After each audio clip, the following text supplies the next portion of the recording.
Today's video, we're going to talk to you about how to survive a toxic boss and making sure that boss get out your way so that you can have success at work and peace in your life. So stay with us while we talk about that.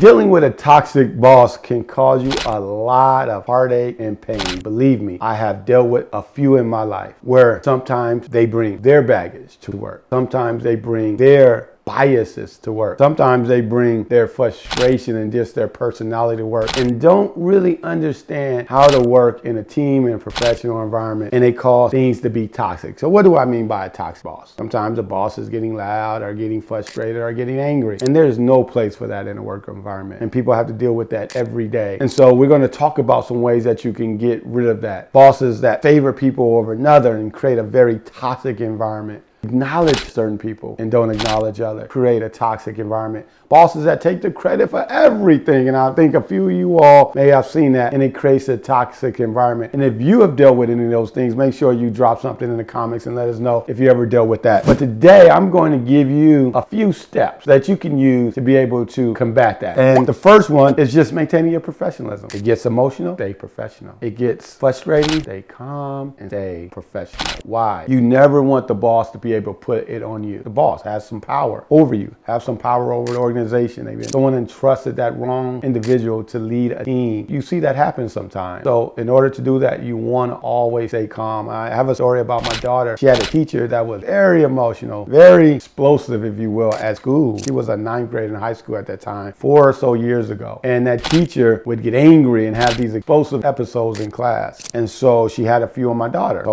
I told her, hey, don't respond, stay calm, and stay professional. And I guarantee you that person will be the one that implodes. So again, some of the incidents happened in class. Teacher went crazy, and just like I thought, the teacher imploded and just cut up in class and eventually was terminated. My daughter, nothing happened through the whole incident because she stayed calm and professional. Even though she was a younger 13 or 14-year-old student, she was able to stay calm, stay professional, and it caused that teacher to get a little bit more emotionally charged and got her out of there. So always keep your cool.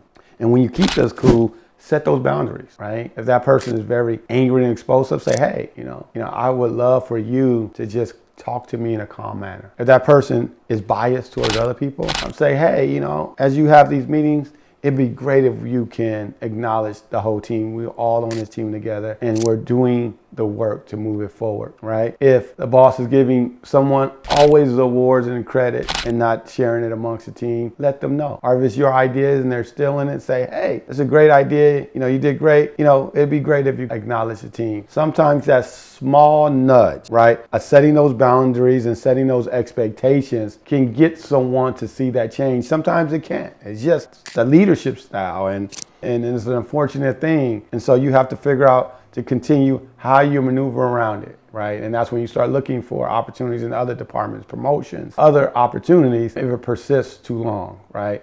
So that person doesn't continue to have that grasp over you. Create your control. Always know this, and I always tell people this. You are in control. Only you can let someone have rent in your head, and continue to have some type of influence on what you do. One of the things that you can do is you always can control you, and make sure you do that to the best of your ability at all times. Remember, if you're in a great work environment, you're around family. We talked about that in other episodes. But also remember, you go to work, many people does, not everyone. People go for the passion, and it's not about the money. But many people go, if they stop getting paid, they'll stop showing up. So it becomes a business transaction. So make sure you keep a business focus every day you're at work, because you're in the business of developing you. You're in the business of continuing to increase your income so that you can live the lifestyle that you want. So set those boundaries. Document the incident. That's the third idea. That's the next one.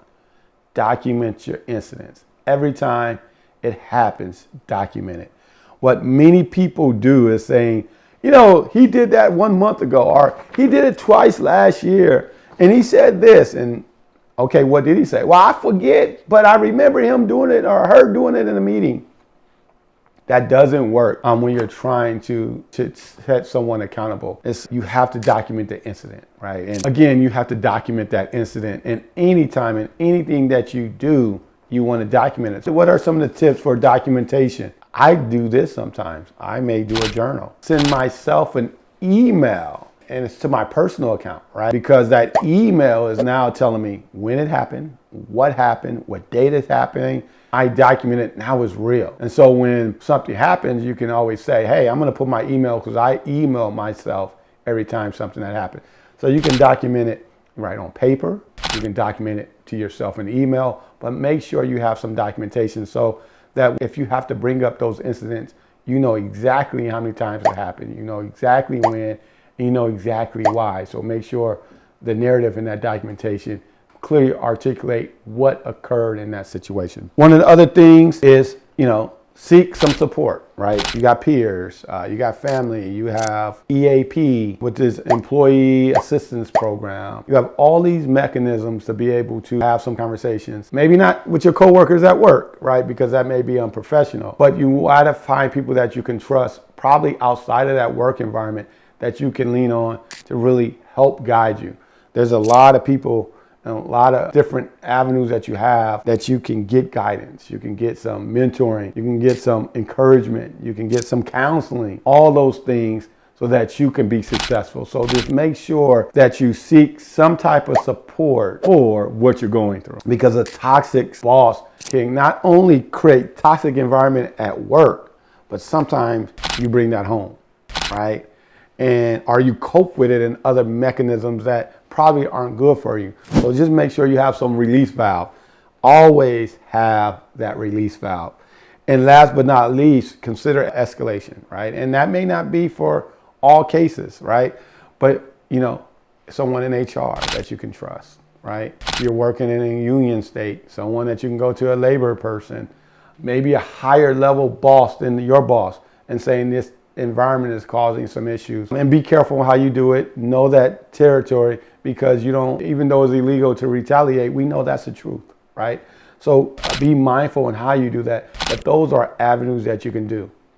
A toxic boss causes toxic environment and mindset throughout your whole life and through everything that you do. And so you want to make sure that you root it out as fast as possible.